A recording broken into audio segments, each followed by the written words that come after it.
আমাদের একইভাবে প্রথমে স্বীকার করতে হবে যে 5 আগস্টের আগে এবং পরে ভারতের সঙ্গে সম্পর্কে নিশ্চয়ই একটা গুণগত পরিবর্তন হয়েছে। এটা মেনে নিয়ে আমাদেরকে চেষ্টা করতে হবে সম্পর্ককে এগিয়ে যাওয়া।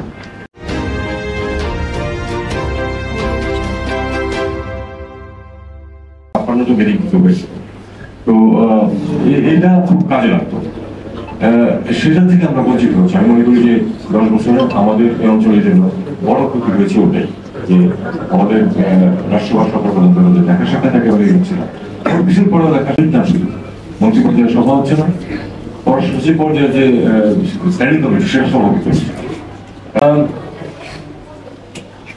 মুসলিম দুবাই নাম আপনারা সবাই প্রায় জানেন। মুসলিম দুবাই ভারতের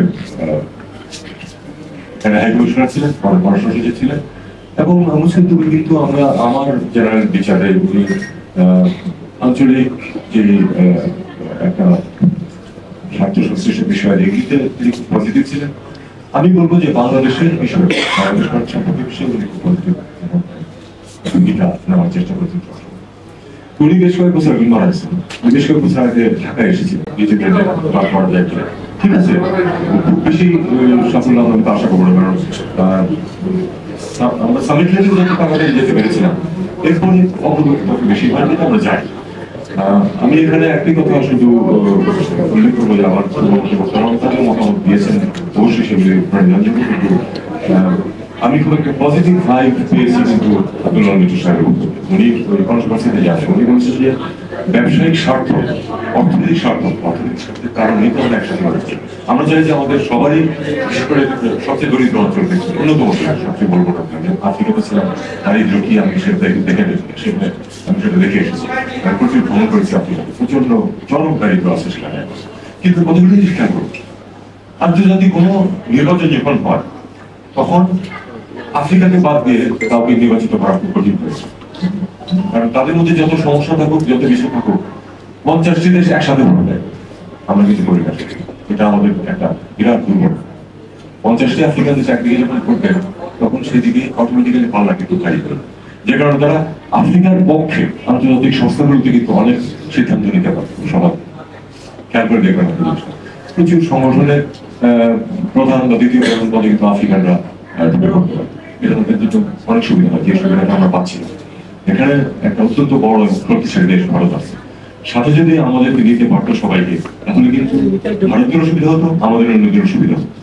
কিন্তু সেটা দুঃখজনক হচ্ছে। ব্যবসায়িক বাণিজ্যের ব্যাপারে আমরা জানি যে ঠিক আছে, ভারতের অর্থনীতি অনেক বড়, কিন্তু এই যে এখন গত 2 রাজ্যের মধ্যে ব্যবসায় মন্দা যাচ্ছে দ্বিপাক্ষিক, সেটা কি শুধু বাংলাদেশকে এফেক্ট করছে? বাংলাদেশকে এফেক্ট করছে, এত বড় অর্থনৈতিক দেশ তাকে এফেক্ট করছে। পরিমাণটা হয়তো প্রপোর্শনালি হয়তো অত বেশি না, কিন্তু এফেক্ট কিন্তু করছে। আপনি কলকাতার অর্থনীতি, পশ্চিমবঙ্গের অর্থনীতি যথেষ্ট ক্ষতিগ্রস্ত হচ্ছে এই এলাকায়। এটা আমরা আশা করবো যে এই অচল অবস্থা আমরা কাটিয়ে উঠতে পারবো। অচল অবস্থা কাটিয়ে ওঠার জন্য সবচেয়ে গুরুত্বপূর্ণ হচ্ছে আপনার পারস্পরিক যে যোগাযোগ স্থাপন, দেখা সাক্ষাৎ, এটা সবচেয়ে গুরুত্বপূর্ণ। আপনারা জানেন যে আগামীকাল এখানে ভারতের পররাষ্ট্র সচিব আসছেন, আমাদের এটা কিন্তু একটা স্ট্যান্ডিং মেকানিজম, এটা অস্বাভাবিক কিছু। প্রতি বছর একজন যান বসে, পরের বছর বছরে একজন আসেন পররাষ্ট্র সচিব পর্যায়ে। এটা ফরেন কনসালটেশন বলা হয়, এটা দীর্ঘদিন যাবত চলছে এবং তারই অংশ হিসেবে তিনি আসছেন। আমি আশা করবো যে তারা একটা পরামর্শ আলোচনা করবেন। এবং আবার একটা কথা, আমি ভারতের উচ্চ পর্যায়েও আমি বলেছি যে কোনো সমস্যার সমাধান করতে হলে প্রথমে স্বীকার করতে হবে যে সমস্যাটা আছে, এবং এটা আমি সেই সূত্রেই কিন্তু আমি প্রপোজ করেছিলাম প্রথমে যে আমাদের যে মেকানিজম আছে ভারতের কনসালটেশন, আমরা এটা শুরু করি এবং এটা আমরা শুরু করছি। সার্কের ক্ষেত্রেও আপনারা জানেন যে অত্যন্ত পজিটিভ উনি চান, সত্যি চান যে এই জিনিসটা আবার রিভাইভ হোক এবং আমরা আবার একটা আঞ্চলিকভাবে একটা স্বাভাবিক সম্পর্কে ফিরে যাই। এটা হচ্ছে না, এটা আমাদের শুরু করতে গেলে আবার যে কিন্তু একবারে আমরা সবকিছু করে ফেলতে হবে, ঠিক না করাই ভালো। এটার সার্কেল কিন্তু মানে ওই যে দেখা সাক্ষাৎ বা মিটিং, তার কিন্তু আবার 3টা স্টেজ আছে, 4টা স্টেজ। সবচেয়ে বেশি হচ্ছে জয়েন্ট সেক্রেটারি পর্যায়ে যে সেগুলি কিছু কিছু হচ্ছে এখন, কিন্তু আমাদের যদি উত্তরণ করতে হয় তাহলে প্রথমে করতে হবে যে সমাজের পড়াশোনা স্ট্যান্ডিং কমিটি আছে, তার একটা মিটিং আমাদের করতে হবে। আমরা এখন চেষ্টা করবো সেটা করার জন্য আমরা সবাইকে আমরা এই পর্যায়ে স্ট্যান্ডিং কমিটি মিটিং করে দিলে, স্ট্যান্ডিং কমিটি মিটিং না হলে যদি সমস্যা হয়, সেক্রেটারিদের পক্ষ থেকে বিভিন্ন ব্যক্তিদের কমিটির পক্ষ থেকে যেগুলি সিদ্ধান্ত হয় তারা কিন্তু সেই সিদ্ধান্ত করতে পারে। স্ট্যান্ডিং কমিটির ক্ষমতা আছে অনেক অনেক কিছু অ্যাপ্রুভ করে।